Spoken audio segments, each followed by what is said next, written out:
Thank you for joining us. The top Democrat in the U.S. Congress, Nancy Pelosi, says her party is moving forward to impeach Donald Trump, saying the president's behavior has left them with no choice. Pelosi has announced the drafting of formal charges known as articles of impeachment. She says Trump has seriously violated the Constitution. Our democracy is what is at stake. The president leaves us no choice but to act because he is trying to corrupt once again the election for his own benefit. The president has engaged in abuse of power, undermining our national security and jeopardizing the integrity of our elections. His actions are in defiance of the vision of our founders and the oath of office that he takes to preserve, protect, and defend the Constitution of the United States.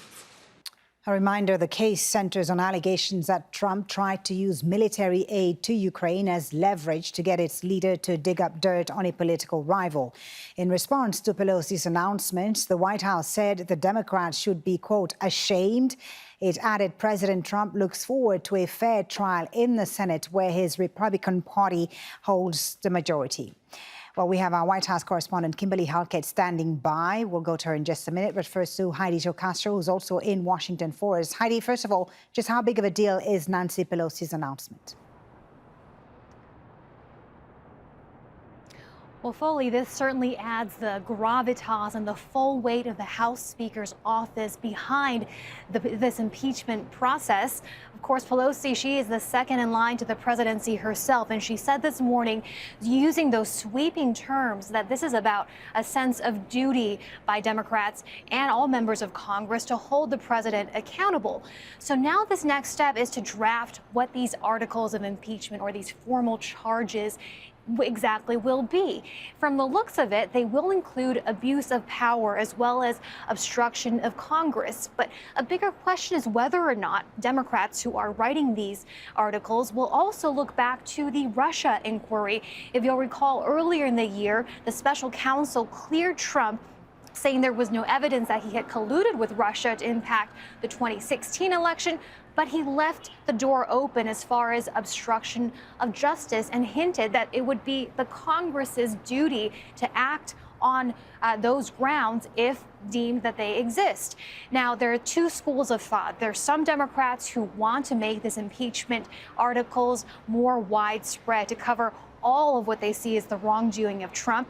But then the other school of thought is that would actually play right into the arguments of Republicans who have said this entire process is political in nature and have accused Democrats of trying to undo the election that got Trump into office. That led to an extraordinary exchange between a reporter and Speaker of the House, Nancy Pelosi. The reporter asked her if she hates President Trump, which is playing into what the Republican ranking member of the Judiciary Committee accused Democrats of yesterday.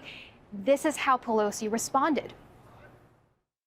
This is about the Constitution of the United States and the facts that lead to the president's violation of his oath of office. And as a Catholic, I resent your using the word hate in a sentence that addresses me. I don't hate anyone. I was raised in a way that is a heart full of love, and always prayed for the president. And I still pray for the president. I pray for the president all the time. So don't mess with me when it comes to words like that. And Democrats have been claiming all along that this is a somber occasion, that they're fulfilling the duty of their office, that no one is looking forward to impeaching and even perhaps removing the president from office.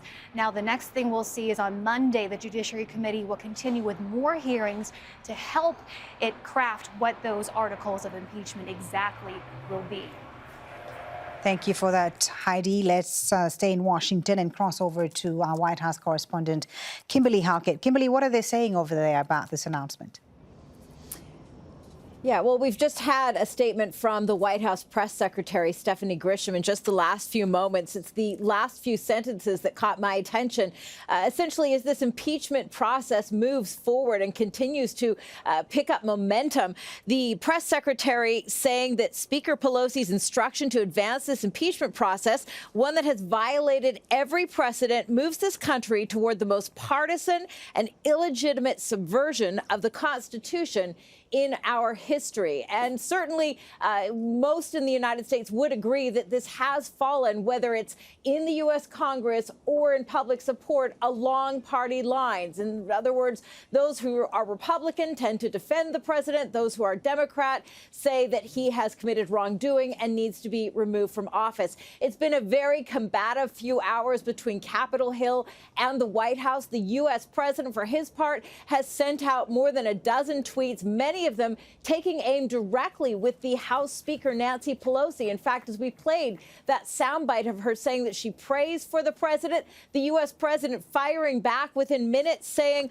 "I don't believe her, not even close." There's no question that this White House is in a defensive mood, a fighting mood. In fact, at one point, the U.S. president even tweeting that he wants this impeachment vote to happen quickly. Why? Because he wants it to go into the Senate, where it is controlled by Republicans. The argument has been from Republicans and from this White House that the process has been flawed, that it's been skewed in a partisan way in order for Democrats to try and undo the results of the 2016 U.S. election, something that, of course, they dispute. The reason the president wants this in the Senate, as Heidi Jo Castro explained, is controlled by Republicans, where they feel the president can have a full and fair trial, but where they can also call witnesses that may bring forward testimony if they appear that may not be flattering to Democrats. What we have is yet another partisan battle here in the United States, and it is particularly heated right at this moment with back and forth between this president and the Speaker of the House, Nancy Pelosi. Kimberly, thank you for that. Kimberly Halkett live for us at the White House. So, how does the impeachment process work? Well, it begins in the House, which debates and votes on whether to bring charges against the president.